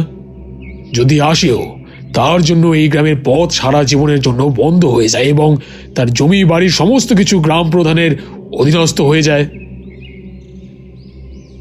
বলশালী সেই পুরুষটি সৌম্য দর্শন হলেও তার কথা আর রূঢ় দিক পর্যবেক্ষণ করে আমি জ্ঞাত হলাম যে এই ব্যক্তির চারিত্রিক বৈশিষ্ট্য অত্যন্ত নিষ্ঠুর। সে পারে না এমন হীন কার্য এই বিশ্ব সংসারে নেই। পুরুষটির কথা শুনে সেই বৃদ্ধা হাত জোর করে মিনতি করল। বাবা, কাল রাতে আমি আমার নাতিকে অনুসরণ করে ওই অরণ্যে গিয়ে উপস্থিত হয়েছিলাম যাতে তার প্রাণ রক্ষা করতে পারি। কিন্তু এই গ্রাম তথা এই অরণ্য যে অভিশাপ বহন করে চলেছে, তাতে বাকিদের মতো আমিও আমার একমাত্র নাতিকে চিরতরে হারাই। যখন আমি নাতির মৃত্যুতে উন্মাদিনী হয়ে শোকগ্রস্ত অবস্থায় ক্রন্দন করছিলাম, সেই ক্রন্দন ধ্বনি অনুসরণ করে কাল রাতে আশ্রিত এই সাধু মহারাজের সাক্ষাৎ পাই। বাবারা, আমি শুধুমাত্র আমার নাতির প্রাণ রক্ষার্থে গেছিলাম মাত্র। নিষেধাজ্ঞা লঙ্ঘন করার অভিপ্রায় নিয়ে ওই সীমানা পার করিনি। বলশালী যুবকটি এবার হাতের লাঠি উঁচিয়ে আমার মুখের দিকে চেয়ে রইল। দেখুন, আপনি কে, কি হেতু আগমন সে বিষয়ে আমার বিন্দুমাত্র কৌতূহল নেই। আপনি এই মুহূর্তে গ্রাম ত্যাগ করুন। বৃথার সময়ের অপচয় করবেন না এবং আমাদের ব্যক্তিগত ব্যাপারে কোনো বহিরাগত ব্যক্তির হস্তক্ষেপ কিন্তু আমরা মোটেই বরদাস্ত করব না। আমি বর্তমান গ্রাম প্রধান রাঘবের লিটল সর্দার। প্রয়োজনে আপনাকে মেরেই অভিশপ্ত মনের মাঝে পুঁতে দিয়ে আসবো। কাক পক্ষীও টের পাবে না। যান যান, মানে মানে বিদায় হন দেখি, তারপরে এই বুড়িকে দেখছি। দেখলাম পরিস্থিতি বেশ বেগতিক। আমি সেই বৃদ্ধাকে আগলে সামনে গিয়ে দাঁড়ালাম। উপস্থিত সকলের মুখের ক্রূরতা দেখে মনে মনে একটু ক্ষুণ্ণ হলাম বটে। কারণ তন্ত্র বলে মানুষের বাইরের খোলসের ভেতরের প্রকৃত সত্তাটাকে আমার দেখার ক্ষমতা রয়েছে। সেই বিষয়ে তোমরা বহু পূর্বেই অবগত হয়েছ। সুখের স্মৃতির অন্বেষণে হন্যে হয়ে না ঘুরে জীবনের সাথে যুক্ত ব্যক্তিটিকে আঁকড়ে ধরে রাখা, এই যে মানুষের ভেতরকার আমিটাকে খুঁজে বের করে অহংবোধকে নিয়ন্ত্রণ করে ভালোবাসায় ভরিয়ে তোলা, এও যে তন্ত্র। তন্ত্রের 2টি দিক, বামাচারী এবং দক্ষিণাচারী। একটি আলোর পথে মানুষকে ধাবিত করে এবং অন্যটি অন্ধকারে নিমজ্জিত প্রলুব্ধ হৃদয়কে সন্তুষ্টি প্রদান করে। আমি বামাচারী সাধন প্রক্রিয়ায় তন্ত্র মতে দীক্ষা গ্রহণ করেছি। ঈশ্বরের তন্ত্র রূপ নয়, বরং আধ্যাত্মিক রূপকে পুজো করে এসেছি। যদিও পরবর্তীকালে ক্ষেত্র বিশেষে আমায় দেবীর তন্ত্র রূপকেও জানতে হয়েছিল এবং তার ফলে অর্জিত শক্তি আমি মানুষের কল্যাণের স্বার্থে ব্যয় করেছি।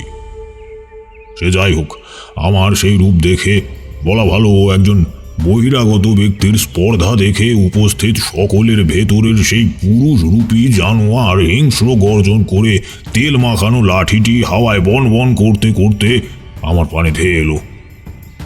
আমি তৎক্ষণাৎ চোখ বন্ধ করে স্তম্ভন মন্ত্র উচ্চারণ করতেই উপস্থিত সকলে তথা তাদের নেতৃত্ব প্রদানকারী সেই পুরুষ ওই অবস্থাতেই কাঠের পুতুলের ন্যায় দাঁড়িয়ে পড়ল। তাদের বিস্ফারিত চক্ষু দ্বয়ের কালো তাড়ায় এক রাস বিস্ময় সুস্পষ্ট। সত্যি বলতে পরিস্থিতির কারণে আমায় এইরূপ সিদ্ধান্ত নিতে হয় বৈকি, কারণ কোনো উপায় থাকে না এবং প্রতিকূলতাকে জয় না করে ভীরুর ন্যায় পৃষ্ঠ প্রদর্শন করিয়ে পলায়ন মনোবৃত্তি আমার কোনো কালেই ছিল না। বাবা, তোমার দেখছি প্রচুর ক্ষমতা, কিন্তু এরাও যে আমার সন্তান সম। এদের আর কষ্ট দিও না বাবা, তুমি তোমার শক্তি ফিরিয়ে নাও। আমি এদের প্রত্যেককে ছোট থেকে বড় হতে দেখেছি। আজ গ্রাম প্রধান রাঘব এদের বিপথে চালিত করেছে। তোমায় প্রতিহত করার ক্ষমতা এদের নেই। বৃদ্ধার কথা শুনে এবং তাদের ওই রূপদশা প্রত্যক্ষ করে আমার খানিক দয়ার সঞ্চার হলো। বাতাসের বুকে 2 হাত প্রসারিত করে আমি আমার স্তম্ভন মন্ত্রের শক্তিকে প্রতিহত করতেই তারা আবারও স্বাভাবিক অবস্থায় ফিরে এলো। এইবার তারা প্রত্যেকে হাতের লাঠি মাটিতে আছড়ে ফেলে আমার পায়ে এসে লুটিয়ে পড়ল। আমরা আপনাকে চিনতে পারিনি ঠাকুর মশাই, আমাদেরকে ক্ষমা করে দিন। আমরা শুধুমাত্র গ্রাম প্রধানের আদেশ পালন করেছিলাম মাত্র। আমার সামনে নতজানু হওয়ার কোনো প্রয়োজন নেই। তোমরা যদি প্রকৃতই তোমাদের দোষ উপলব্ধি করে থাকো তাহলে স্বয়ং ঈশ্বরের কাছে ক্ষমা প্রার্থনা করো। তবে তার আগে তোমাদের যে একবার আমার সাথে এই অরণ্যে যেতে হবে বাবা সকল। এ বৃদ্ধার নাতি সেই স্থানে মৃত্যুশয্যায় শায়িত হয়ে রয়েছে, তাকে এই অরণ্যের বুকে সমাধিস্থ করতে হবে, নইলে আত্মার সদ্গতি প্রাপ্ত হবে কি রূপে? তোমাদের গোটা গ্রাম যে অভিশপ্ত, যেই গ্রামে নারীদের সম্মান এবং আব্রুর অমর্যাদা করা হয়, সেই স্থান যে কলঙ্কিত। এতদিন ধরে চলে আসা এই কুপ্রথার সমাপ্তি ঘোষণার সময়কাল উপস্থিত, নচেত এই গ্রামে নেমে আসবে প্রকৃতির অভিশাপ। কিন্তু বাবা, আমরা যেতে রাজি হলেও গ্রামের প্রধানের কানে কথা গেলে তিনি যে আমাদের গ্রাম থেকে চিরতরে উৎখাত করে দেবেন। আমরা কোথায় যাব ঠাকুরমশাই, আপনিই বলুন।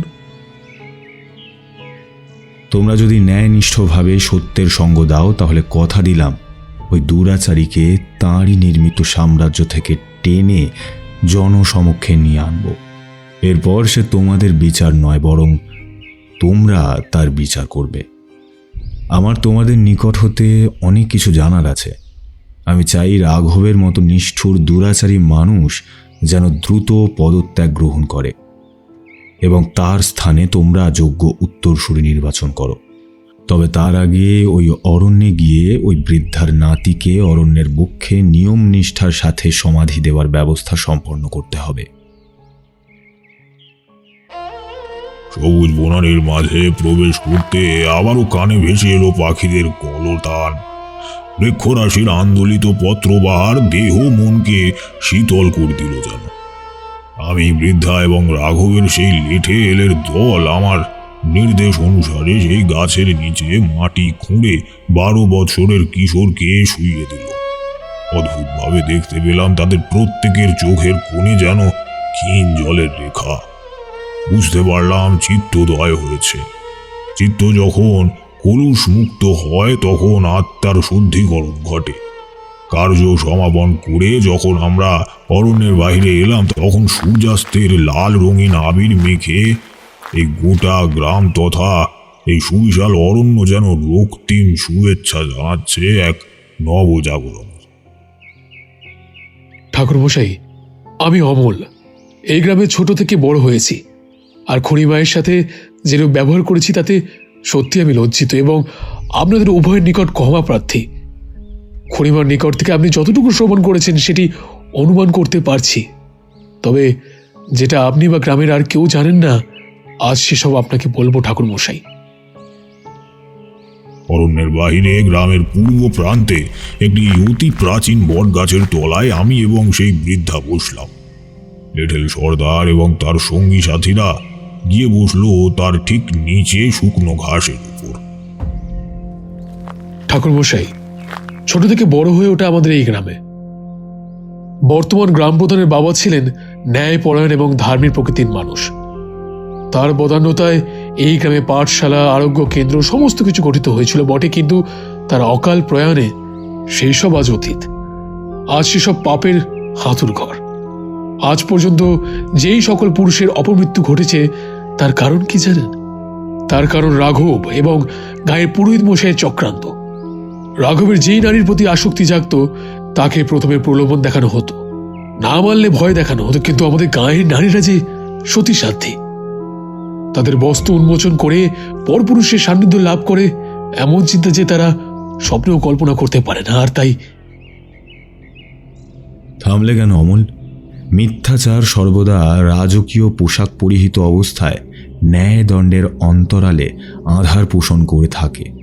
তথাপি সত্য মলিন বস্ত্র পরিধান করে আলোর উৎসের সন্ধানে সকল জাগতিক স্বাচ্ছন্দ্য পরিত্যাগ করে একমাত্র ঈশ্বরের নিকটই নতি স্বীকার করে।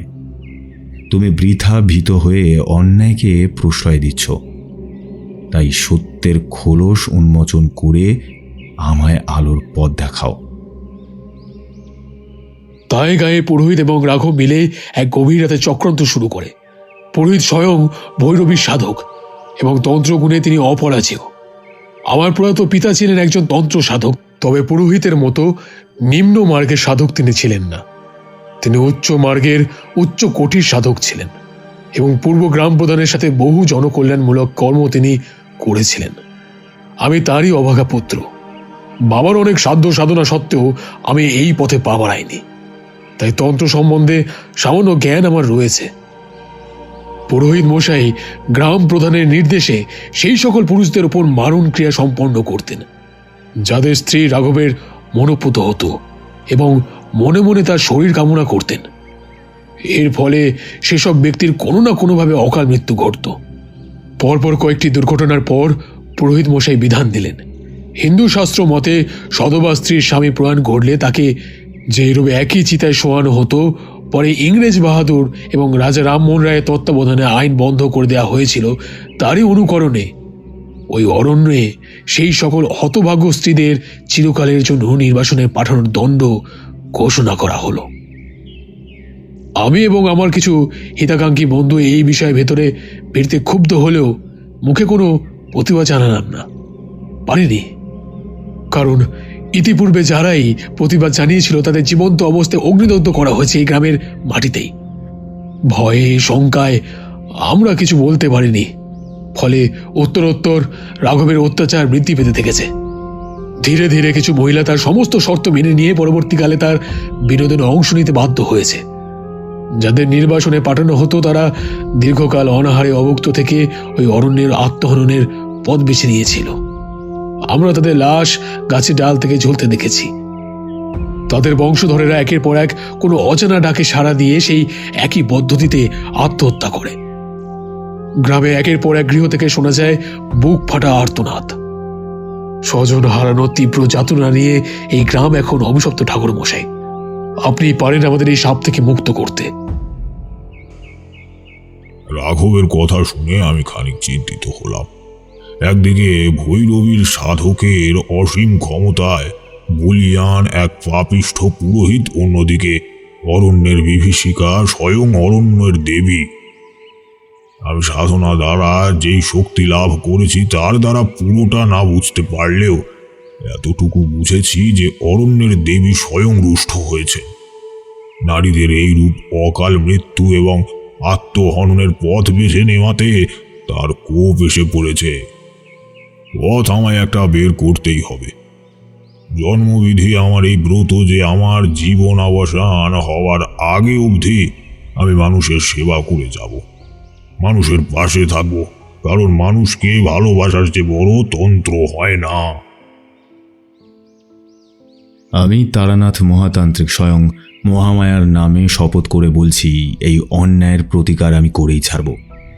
নিজ হস্তে উৎখাত করব সেই সমস্ত কলঙ্কিত মানুষকে যারা এই গ্রামে পাপকে আহ্বান করেছে, এবং তার স্থানে অমল আমি তোমায় গ্রামের প্রধানের দায়িত্বে নির্বাচিত করে যাব। কারণ আমি দেখতে পাচ্ছি আত্মগ্লানিতে ধীরে ধীরে ওই চোখ দিয়ে সকল পাপ চোখের জল ধুয়ে যাচ্ছে।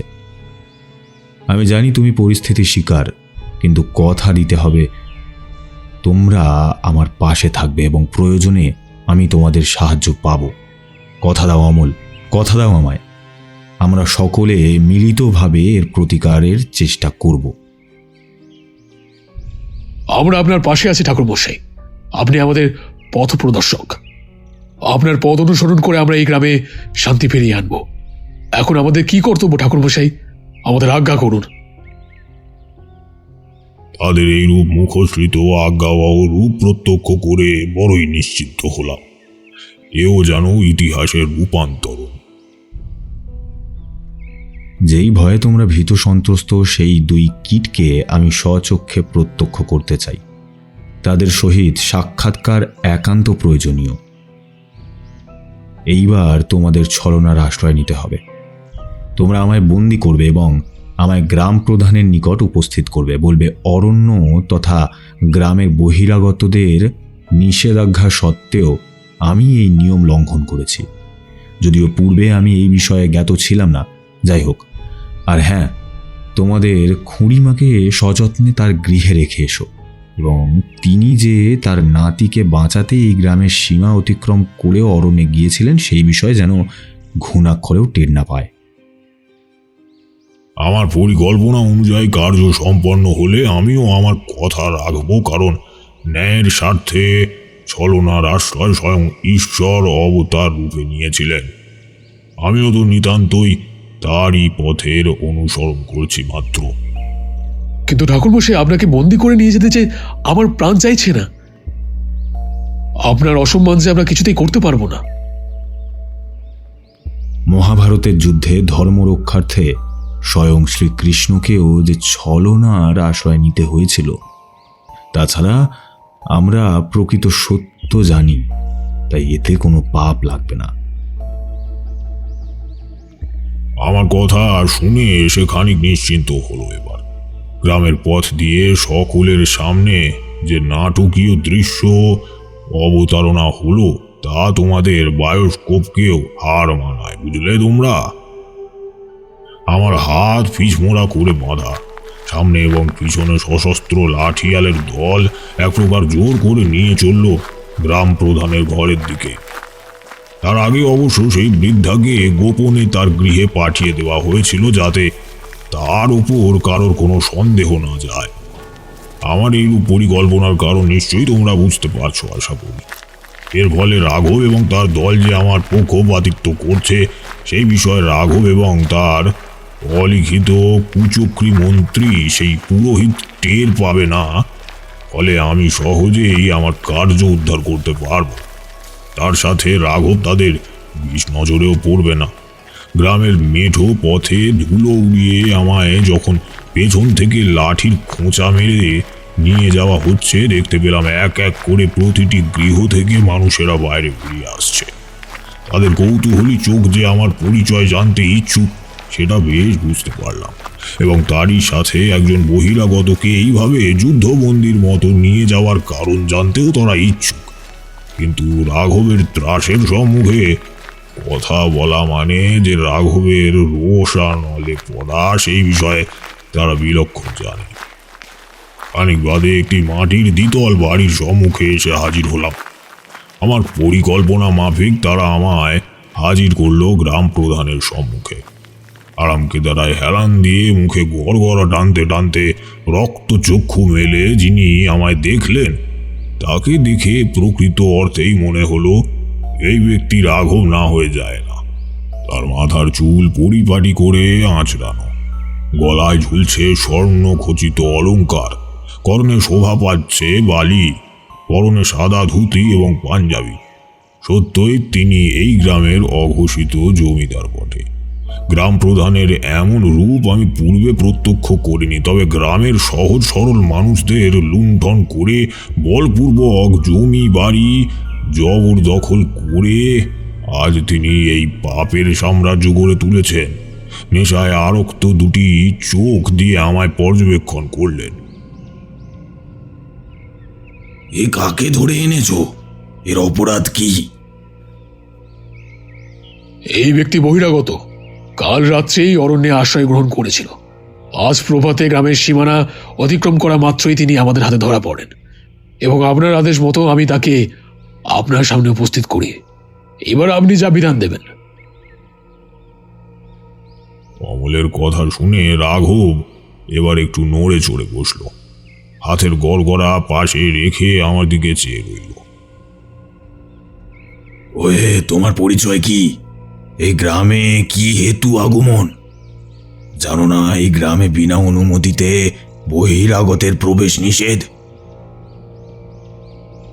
আপনি গ্রাম প্রধান, দণ্ডমুণ্ডের কর্তা, আমি গৃহত্যাগী মানুষ, এদিকে সেদিকে ঘুরে বেড়াই। না জেনে যে অন্যায় করেছি তার শাস্তি কি সত্যই আমার প্রাপ্য? শোনো হে, তোমার অনুনয় আমায় গলাতে পারবে না। অতিথি যদি আশ্রয়দাতার অনুমতি ভিন্ন তার গৃহে প্রবেশ করে, আমার আইন অনুসারে তার শাস্তি মৃত্যু। এই গ্রামের সকলেরই সেই কথা জানে। তার আগে আমি আমার বন্ধু এই গ্রামের পুরোহিত নরোত্তমের সাথে তোমার বিষয়ে বিচার বিবেচনা করে দেখব। তার আগমনের সময় উপস্থিত। রাঘবের কথা শেষ হতে না হতেই গৃহে যিনি প্রবেশ করলেন তাকে দেখে রাঘবের দল একদিকে সরে গিয়ে তার আসার পথ প্রশস্ত করল। আমি দেখতে পেলাম রক্তাম্বর পরিহিত এক ব্যক্তি ধীরে ধীরে সেই কক্ষে প্রবেশ করল। তাকে দেখে গ্রাম প্রধান তার আসন ছেড়ে উঠে দাঁড়িয়ে তাকে আলিঙ্গন করল। ওই নরোত্তম, দেখো কাকে ধরে এনেছে। বহিরাগত মনে হচ্ছে। কি নাম তোমার? কি হেতু আগমন? নিবাস কোথায়? আমি এক হতভাগ্য গৃহত্যাগী পথিক ঠাকুরমশাই। না জেনেই এই গ্রামের সীমা অতিক্রম করে যে দৃষ্টতা করেছি তা কি সত্যই ক্ষমার অযোগ্য? আপনি ভক্ত মানুষ, ঈশ্বর সাধনায় ব্রতী, সমস্ত গ্রামের পরম পূজনীয়। আপনি বলুন, এ কি শাস্তির যোগ্য? থামনি রাধব, আমায় মনুষ্যত্বের পাঠ পড়াতে এসো না। এই গ্রামে আমি এবং রাঘব যে নিয়ম লঘু করব, গ্রামের মানুষ তো বটেই, তথা বহিরাগত মানুষকে অক্ষরে অক্ষরে পালন করতে হবে। তোমার বেশভূষা দেখে মনে হচ্ছে তুমি সাধুসঙ্গ করো, যদি না আমি ভুল হই। সেই কারণেই তো বহুকাল যাবৎ গৃহত্যাগী, সন্ন্যাস ধর্মে ব্রতী, ঠাকুর নাম করি এবং এদিক সেদিক যাযাবরের মতো সত্যের অন্বেষণে ঘুরে বেড়াই ঠাকুরমশাই। বেশ বেশ, তা কোন সত্যের সন্ধানে এইরূপ গৃহত্যাগী হয়ে অন্য হয়ে ঘুরে বেড়াচ্ছ?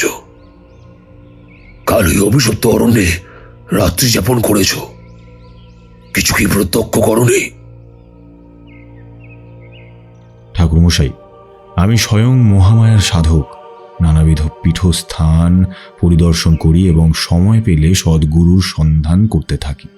ইতিমধ্যে বহু মানুষের সান্নিধ্য লাভ করেছি, বহু গুরুর কাছে মন্ত্র শিক্ষাও পেয়েছি। তবে আজও যেই মানুষটির সন্ধান হন্যে হয়ে ঘুরে চলেছি, শুনেছিলাম তিনি এই গাঁয়ের একজন গণ্যমান্য ব্যক্তি। তিনি ভৈরবী মন্ত্রে দীক্ষিত। আমি তার নিকট শিষ্যত্ব লাভের প্রবল আকাঙ্ক্ষা নিয়েই এসেছিলাম। পথে ওই অরণ্যে খানিক বিশ্রামের জন্য স্থিত হই।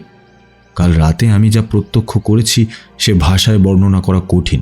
শত শত মহিলার করুণ আর্তনাদ এবং অরণ্যের দেবীর যে রুদ্র রূপ প্রত্যক্ষ করেছি সেটি দেখে আমি জ্ঞান হারাই। পরে উষাকালে জ্ঞান ফিরলে আমি এই গ্রামের সীমানা পার করতেই আপনাদের প্রহরীর হাতে ধরা পড়ি। এই আমার সম্পূর্ণ বৃত্তান্ত।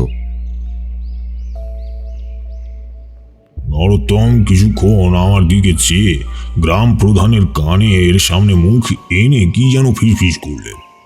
আমি বুঝতে পারলাম মাঝে মাঝে ন্যায় প্রতিষ্ঠার জন্য ছলনা এবং কৌশলের আশ্রয় নিতে হয়।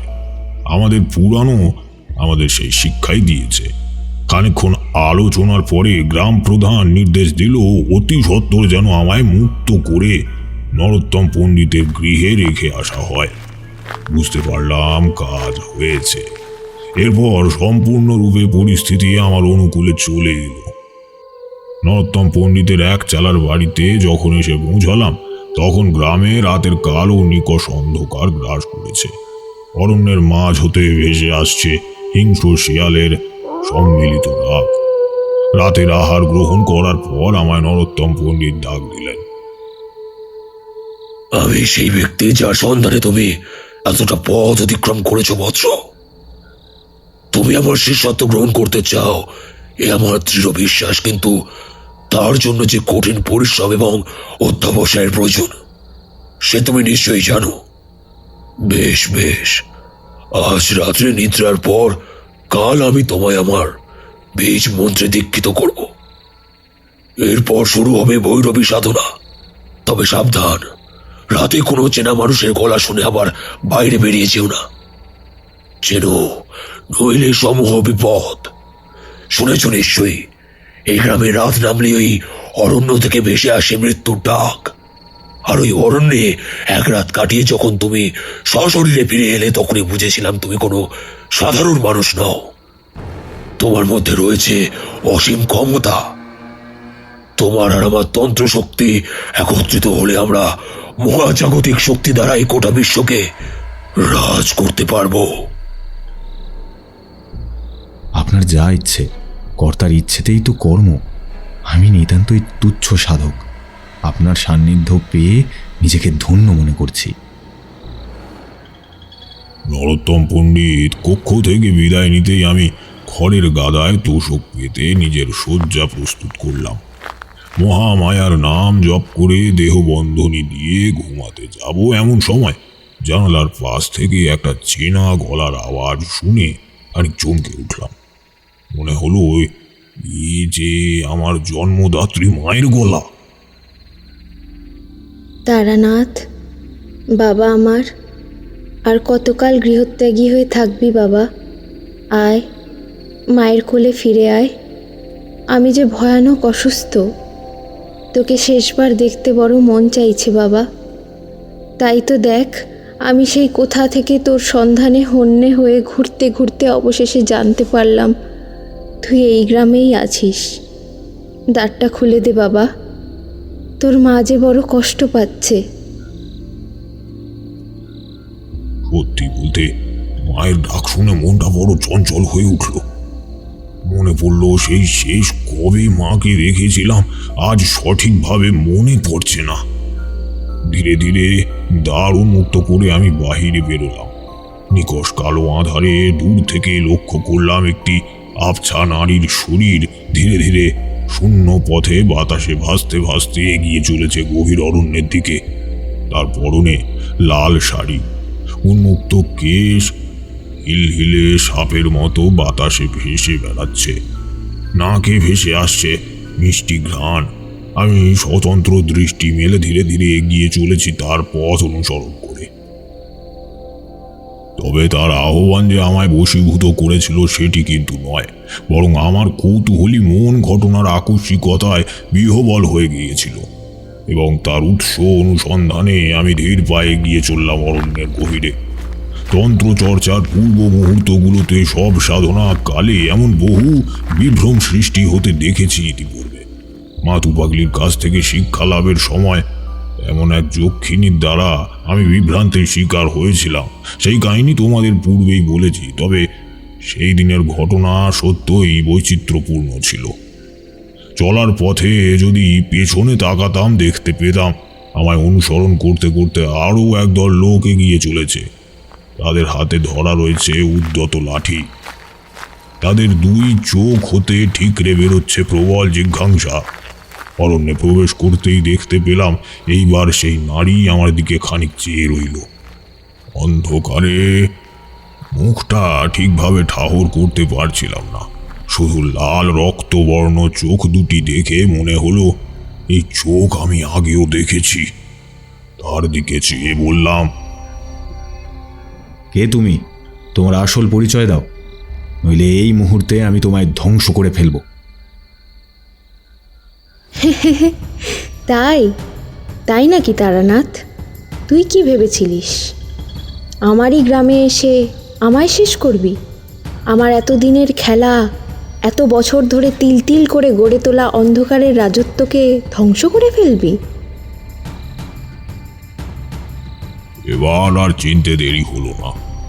নারীর বেশ ধারণ করে ভৈরবী সাধক স্বয়ং নরোত্তম পণ্ডিত। তার মানে তিনি এইভাবে ছল করে একের পর এক মানুষকে এই অরণ্যে নিয়ে এসে হত্যা করে চলেছেন। কিন্তু কেন?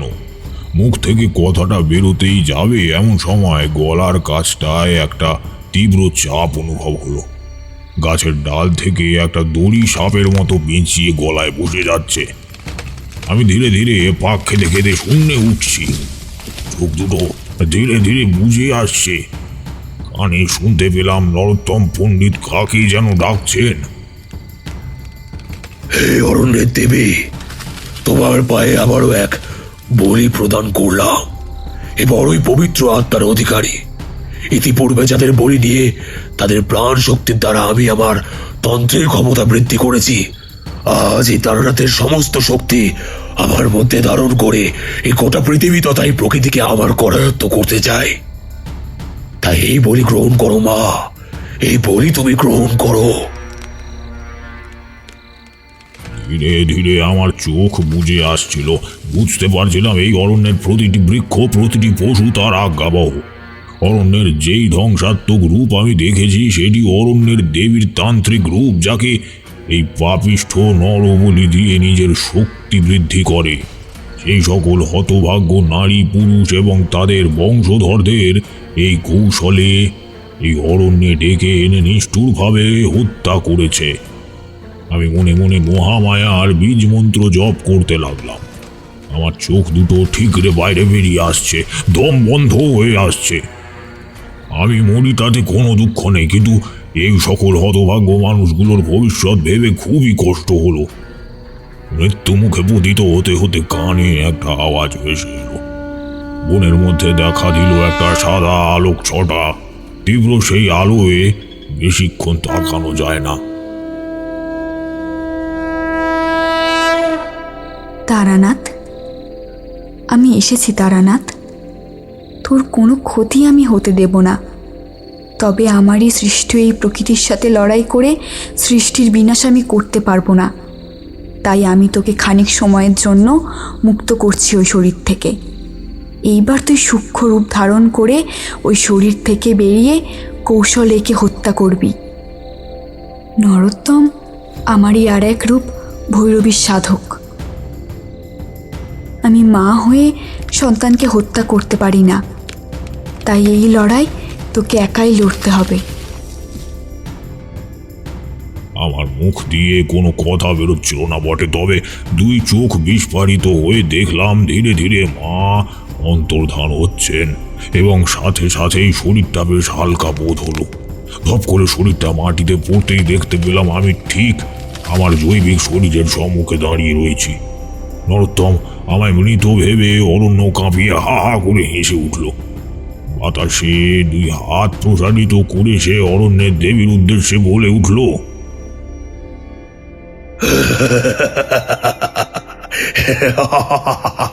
হে দেবী, তোমার বলি গ্রহণ করো, আমায় দাও অপার শক্তি।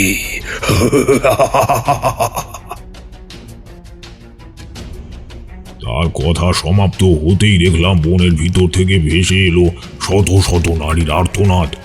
এক ঝাঁক জোনাকির আলোয় উদ্ভাসিত একটি সুবিশাল মনুষ্য আকৃতি গাছ ধীরে ধীরে এদিকে এগিয়ে আসছে।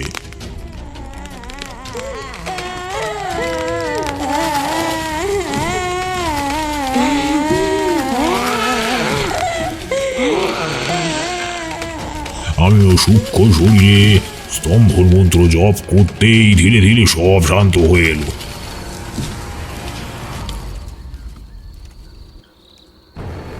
এই মন্ত্র সময়কে সাময়িক সময়ের জন্য স্তব্ধ করতে পারে, থামিয়ে দিতে পারে বিশ্ব চরাচর। অরণ্যের দেবী এবং নরোত্তম থেমে যেতেই আমি অরণ্যের দেবীর মস্তকে অবস্থান করা জোনাকি পোকাগুলোর দিকে ছুঁড়ে দিলাম এক মুঠো মন্ত্রপুত ধুলি। নিমেষের মধ্যে তারা ধারণ করলো এক একটি নারীর অবয়ব। এইবার প্রকৃতি আমার করায়ত্ত। যেই শক্তি নরোত্তম পণ্ডিতের নেই সেটি আমি দীর্ঘ সাধনার ফলে রপ্ত করেছি। আমি আবারও বাতাসে ভাসতে ভাসতে আমার দেহের দিকে দ্রুত গতিতে এসে প্রবেশ করলাম।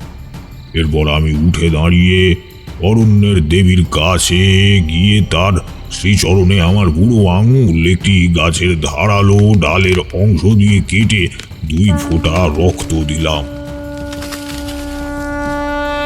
হে দেবী, এতকাল যাবৎ এই নরাধম তোমায় তার নিজের স্বার্থে ব্যবহার করে এসেছে। এতগুলো নারীর অকাল মৃত্যুতে তুমিও যে শোকাহত সে আমি জানি। এইবার যে প্রতিশোধের পালা। খানিক দূরে গিয়ে আমি স্থির হয়ে দাঁড়িয়ে থাকা উপস্থিত সকলের দিকে তাকিয়ে বাতাসে দুই হাত প্রসারিত করে বন্ধন কেটে দিতেই এক একটি পৈশাচিক মৃত নারীর শরীর তাদের দুই বাহু প্রসারিত করল নরোত্তমকে লক্ষ্য করে। তাদের হাতের কাছ থেকে সাপের মতো দীর্ঘ গুল্মলতা তার গলায় ফাঁসের মতো চেপে বসতেই নরোত্তম ঘটনার আকস্মিকতায় বিস্মিত হয়ে আমার দিকে চেয়ে রইল। চলো না, আমার সাথে চলো না। নরোত্তম, তোমার পাপের ঘড়া পূর্ণ হয়েছে। এইবার নরকের আগুনে দগ্ধ হয়ে জ্বলতে থাকো। তোমার আত্মার কোনো দিনও গতি হবে না। শত শত লতা তাকে আস্তে পিষ্টে জড়িয়ে টানতে টানতে নিয়ে চলল সেই সুবিশাল মনুষ্য আকৃতির দেবীর দিকে। ধীরে ধীরে সেই দেহ শূন্যে দুবার পাক খেয়ে স্থির নিশ্চল হয়ে পড়ল। তার মৃতদেহ থেকে প্রবল আক্রোশে তার দুই বাহু ছিঁড়ে মাটিতে পড়ে গেল এবং কোমর থেকে দুই পা এক টানে উপড়ে ফেলে দিল। খণ্ড বিখণ্ড দেহের প্রতিটি অংশ ধীরে ধীরে গিয়ে মিশে গেল সেই সুবিশাল বৃক্ষের কোটরে। আমরা এতক্ষণ স্তব্ধ বিস্ময়ে শুনছিলাম সেই রোমহর্ষক অভিজ্ঞতার কাহিনী। ঠাকুরমশাই, নরোত্তম পণ্ডিতের তো মৃত্যু হলো, কিন্তু কিছু প্রশ্ন যে অধরায় রয়ে গেল। এরপর কি হলো? সেদিন অন্ধকারে কারা আপনাকে অনুসরণ করেছিল? ঠাকুরমশাই এবার কিশোরীর দেওয়া একটি পাসিং শো ঠোঁটে নিয়ে তাতে অগ্নি সংযোগ করে এক মুখ ধোঁয়া ছেড়ে বললেন, স্থিত হও কিশোরী, এত দ্রুত ধৈর্য হারালে কি চলে? সেদিন নরোত্তম পণ্ডিতের মৃত্যুর পর রাঘবকে পদচ্যুত করে অমলকে আমি সমস্ত গ্রামবাসীর অনুমতি নিয়ে তার স্থানে নিযুক্ত করেছিলাম। সেই রাতে তারাই আমায় অনুসরণ করেছিল যাতে আমার কোনো বিপদ না হয়, কিন্তু অলৌকিক শক্তির সামনে তারাও যে অসহায় হয়ে পড়েছিল। তন্ত্র শক্তির সামনে তাদের পেশি শক্তির ক্ষমতা নিতান্তই তুচ্ছ। তারা ছিল সেই দিনের ঘটনার প্রত্যক্ষদর্শী। তারা বুঝতে পেরেছিল এতকাল যাবৎ তারা রাঘবের কথায় কি রূপ পাপ কার্যে নিযুক্ত ছিল। এখন সেই গ্রামে শান্তি ফিরে এসেছে হারানো গৌরব। তাই তো বলি, অরণ্যের রোদন বৃথা সময়ের অপচয়। তার চেয়ে কোনো আকাঙ্ক্ষিত ব্যক্তি বা বস্তুকে পেতে হলে ভালোবেসে তাকে আপন করে দেখো। দেখবে জীবন জটিলতার জ্যামিতিক আকৃতি থেকে বেরিয়ে সরল রেখার ন্যায় সহজ হয়ে উঠবে। কিশোরী, পরিযায়ী পাখির যে ঘরে ফেরার সময় হয়ে এসেছে। তোমায় আজ সঙ্গ দিতে পারবো না, আমায় যে তার কাছে যেতে হবে। প্রত্যুত্তরে কিশোরী কিছু একটা বলতে যাচ্ছিল বোধহয়, কিন্তু আমি উল্টো পথে হাঁটা শুরু করলাম। গন্তব্য আমার শ্বশুর বাড়ি।